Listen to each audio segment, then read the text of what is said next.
Baiklah, saya akan menjelaskan mengenai kasus dari lidocaine. Nah, kemudian juga di sini yaitu 49-year-old woman, yaitu seorang wanita usia 49 tahun.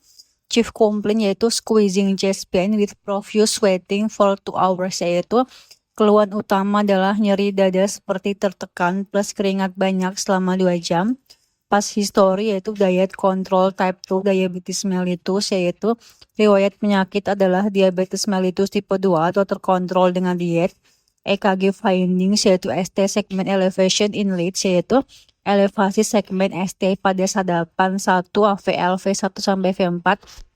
Manajemen yaitu emergent cardiac catheterization perform, yaitu artinya dilakukan kateterisasi jantung emergensi. Findings yaitu complete occlusion of the left anterior descending artery atau LAD artery, yaitu artinya sumbatan total pada arteri left anterior descending. Treatment adalah percutaneous coronary intervention atau PCI with stent placement, yaitu artinya PCI atau intervensi koroner perkutan plus pemasangan stent. Complication yaitu recurrent and sustained ventricular arrhythmia after PCI. Komplikasi adalah episode aritmia ventricle berulang dan juga menetap setelah PCI.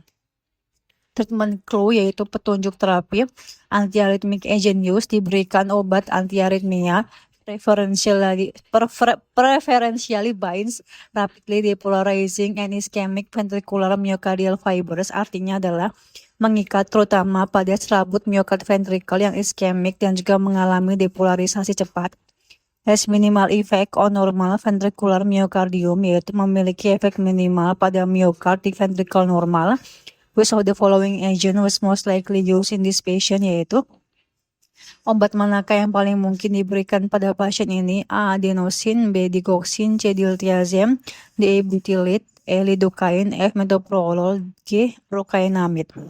Jawaban yang paling benar yaitu E. Lidocaine. Ini ya, E. Lidocaine. Kemudian juga clinical reasoningnya yaitu step 1 yaitu nyeri dada plus keringat plus ST elevasi yaitu STEMI, jaringan serangan jantung. Step 2 yaitu lokasi infark yaitu ST elevasi di 1 AVL V1 sampai V4, LAD tersumbat yaitu anterolateral MI. Step 3 yaitu komplikasi penting setelah PCI itu muncul aritmia ventricle yaitu VT atau VF. Ini sangat khas dalam waktu 24 sampai 48 jam pertama pasca MI. Step 4 yaitu cari clue obat, yaitu deskripsi obat, kerja di jaringan iskemik, ikat sel yang dipolarisasi cepat, tidak terlalu mengikat jaringan normal. Step 5 itu cocokkan dengan obat, yaitu obat yang punya sifat ini adalah lidocaine atau kelas 1B. Kenapa? Spesifik untuk ventricular arrhythmia plus MI, targetnya adalah jaringan jantung yang rusak. Nah, step 6 yaitu simplify banget, serangan jantung menyebabkan jantung rusak, kemudian juga jaringan rusak sehingga listriknya kacau, butuh obat yang kerja di bagian rusak saja. Jawabannya adalah lidocaine. Step 7 yaitu eliminasi cepat, yaitu adenosine itu untuk SVT, bukan ventricle, digoxin untuk arrhythmia, atrium, diltiazem untuk atrium, ibutylate untuk AF atau flutter, metoprolol yaitu pencegahan bukan akut, procainamide, tidak spesifik ke jaringan iskemik. Polanya adalah post MI plus VT atau FVF sama dengan lidocaine. Final answer adalah lidocaine. Trik paling mudah yaitu jantung rusak sehingga listrik kacau menyebabkan lidocaine matikan bagian rusak. Nah, penjelasan kasus yaitu definisi STEMI, infark miokard akibat sumbatan total arteri koroner. Pada kasus ini adalah LAD atau left anterior descending tersumbat. Infarknya adalah anterolateral. Etiologi adalah aterosklerosis menyebabkan plak pecah, terbentuk trombus sehingga menyumbat arteri koroner.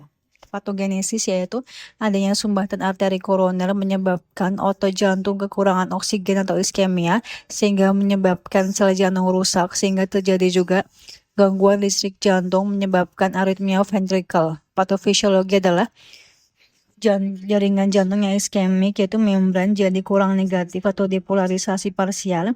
Kanal sodium lebih banyak dalam state inactivated. Ini penting karena lidocaine untuk kelas 1B yaitu mengikat kanal sodium yang inactivated lebih efektif di jaringan iskemik, efek minimal di jaringan normal. Kemudian juga tanda dan juga gejala yaitu STEMI, nyeri dada atau crushing atau squeezing, keringat banyak, EKG sama dengan ST elevasi. Komplikasi adalah aritmia ventrikel, PVC, VT, VF terjadi karena jaringan jantung rusak sehingga listrik tidak stabil. Terapi adalah obat yang digunakan adalah lidocaine yaitu kelas 1B antiaritmik. Kenapa? Target jaringan iskemia, efektif untuk ventricular arrhythmia post MI. Yang paling penting yaitu aritmia ventrikel pasca MI, pilih lidocaine karena kerja di jaringan iskemik. Kenapa yang lain salah? Yaitu adenosine salah hanya untuk SVT atau supraventrikular, tidak untuk ventrikel. Benar jika paroxysmal SVT. B. Digoxin yaitu salah, kerja di aveno, tidak untuk arrhythmia ventrikel. Benar jika atrial fibrillation atau flutter. C. Diltiazem salah, calcium channel blocker, fokusnya adalah rate control atrial arrhythmia. Benar jika AF atau atrial flutter. D. Yaitu ebutylite salah, kelas 3 untuk atrial flutter atau fibrillation, resiko adalah torsade suppoans. Benar jika konversi AF akut. Yaitu F. Metoprolol salah, yaitu beta blocker untuk pencegahan, tidak langsung untuk aritmia ventrikel akut. Benar jika terapi MI jangka awal, yaitu diprocainamide, yaitu salah karena kelas 1A lebih ke jaringan normal, memperpanjang QT atau sehingga terjadi resiko aritmia. Benar jika beberapa VT atau SVT tertentu.